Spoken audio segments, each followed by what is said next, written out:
Goeiedag iedereen, hier voor een nieuwe vlucht, locatie Vogelwaarde.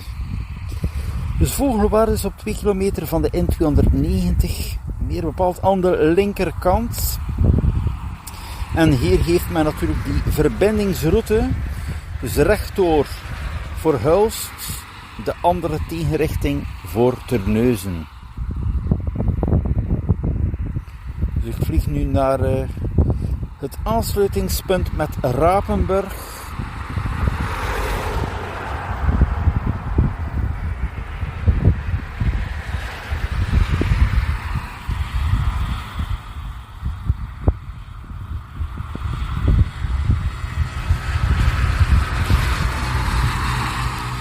Dus van het kruispunt, rondpunt met Rapenburg, heb je feitelijk nog 8 kilometer naar Hulst. Dat is 10 minuten naar het beginpunt, Zone Hulst busstation. 12 minuten tot het winkelcentrum. En normaal gezien 20 minuten tot de grens. Momenteel zijn er wel werkzaamheden aan de grens. Het kan natuurlijk wel uitlopen, maar bon, voor de rest, het is wel bijzonder snel. Het is minder dan 30 minuten. Het is ook wel even interessant. Dan Rapenburg nog even opvliegen.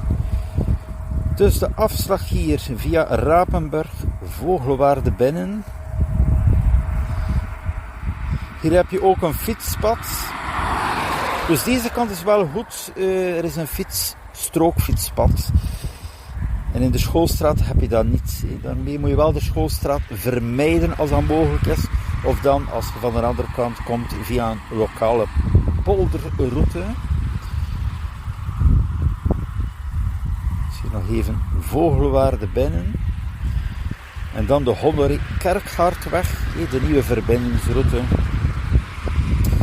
Voor het vrachtverkeer, of ook wie dat niet in Vogelwaarde moet zijn, kan ook langs deze route. En dan terug de uitgang aan de Vogelweg.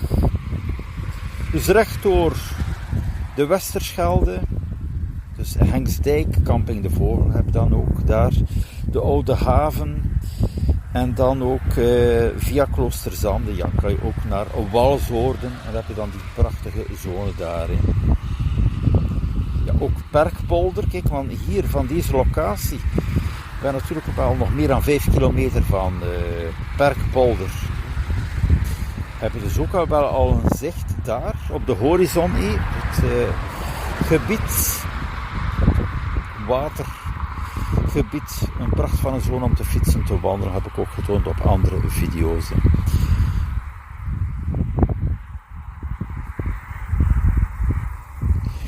Zo, Vogelwaarde met de Honoré Kerkgaardweg en dan Rapenburg.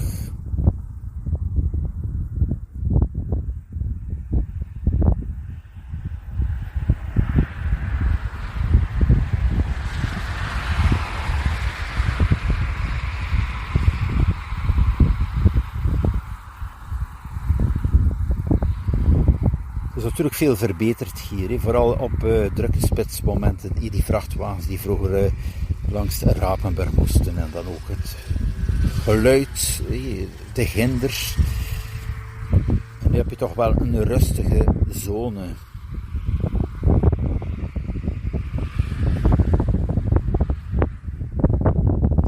Dus aan de linkerkant dan hier de Bossenstraat. Ik ga wel nog even de route tonen hier van lokaal, van Rapenburg. Dan nog altijd de in- en uitgang voor het plaatselijke verkeer hier.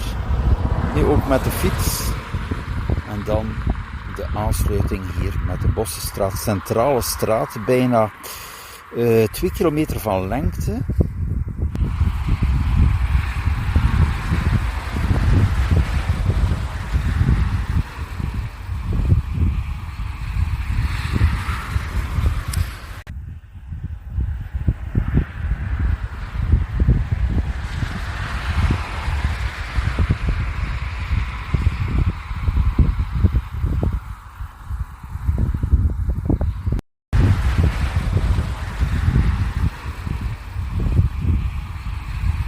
Van de school, nog een stuk woonwijk.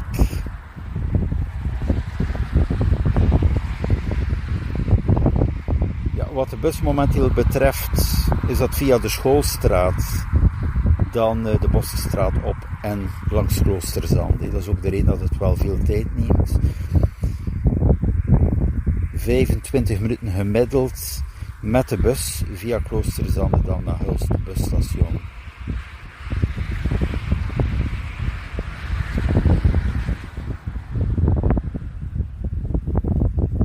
Ja, de bus gaat niet tot het eindpunt, tot de afslag dan van de Schoolstraat.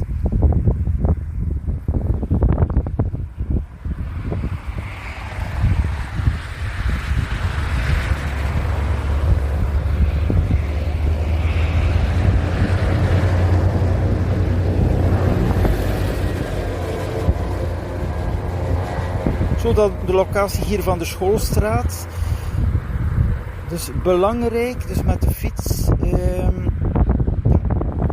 straat is vernieuwd, is het moeilijk, want er is geen fietsstrook.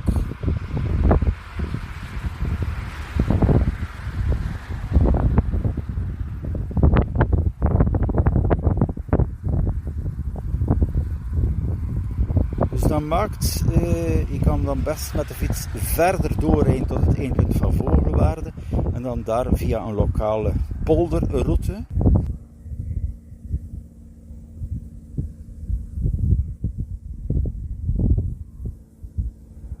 Even rustig hier langs de Schoolstraat. Het is wel jammer. Ja, maar het probleem is ook hier bij de Schoolstraat dat de route feitelijk wel te smal is voor het verkeer aan beide richtingen. En ja, een fietsstrook had misschien wel gekund aan één zone. Hè. Zo, daar heb ik even de connectionbus tussen haakjes. Hè. Bij normale dienstregeling 1 maal per uur. Laatste bus uit Hulst om 18:01. Maar voor de rest, ja, het blijft 1 bus per uur voor de volledige zone. Hulst busstation, dan ook via Kloosterzande.